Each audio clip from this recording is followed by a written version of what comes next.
We've got a stinky conversation that we have to delve into. Lots of things can be annoying at the movie theater. Ben, you were just at the movies this weekend. People can eat really loudly. Sometimes they're on their phones. Sometimes they talk too much. All the things. But listen to this. One person wrote into the Washington Post advice column after a fellow moviegoer took off their shoes, and not just that, they stunk up the theater. Thankfully, it wasn't a packed house, so the reader in question was able to just pick up and move seats. But should they have said something? The advice column said no, adding it would only have made an already awkward situation even more awkward. Or does somebody need to be told when they're being rude and when they stink? What's your take? Yes, 100%. So depending on my mood that day, I either would have gone up to the guy and said, put your shoes back on, or I would have gone and found somebody who works at the movie theater, because it's really their job to deal with those interpersonal issues. I mean, their job is to keep the theater moving well, and so I shouldn't have to put myself in between. But absolutely, that guy needs to know that that is not proper etiquette anywhere. This is the same type of person that clips their toenails on the subway. These are awful people, and they're awful.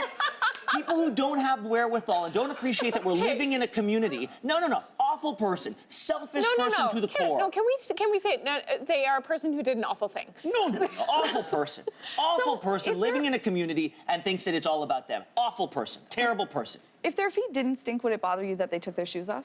Well, I don't know that I would have noticed. If it had been right next to me. Do you think These are the people who take their shoes off and wedge them in between their seats when you're sitting on a plane, and next thing you know, you have toes next to you. And we've talked about that on the show. Yes, that's not okay. These people have to be fixed. Do you think that person didn't know that their feet were stinky? Like, are they just immune to their stinkiness? But I think that's one of the things that makes them horrible.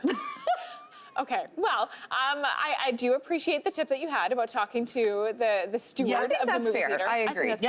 I do. I spoke with an etiquette expert once about like plane etiquette. What do you do when you're flying and something happens? Like, say you're in the aisle and you don't, you're not in the aisle and you need to go pee. And the person in the aisle is sleeping. What do you do? Or if you have an issue, they always say talk to the flight attendant. Yeah, ding dong. That's their job. Absolutely. They're not just there to pass out drinks. They're there because they appreciate that when you're in one of those little tubes, sort of issues of stress are heightened. And so they're there to de-escalate anything that could just spike. In a movie theater, though, I'm sorry, I'm paying sometimes upwards of $50, $60 to take my family to a movie. You don't get to ruin my experience. With your stinkiness. With your stinkiness, you horrible person. Sometimes, Ben, I really wish that I could channel you in these confrontational situations and just ask myself, what would Ben do?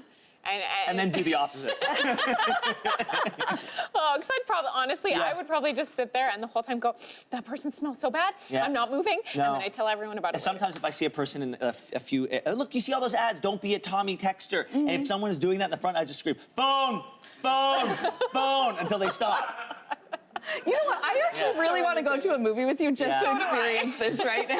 I'm sorry. I'm just going to wear sunglasses and a big hat. We're living in a society here. Priya will just be sitting there. Yeah, exactly.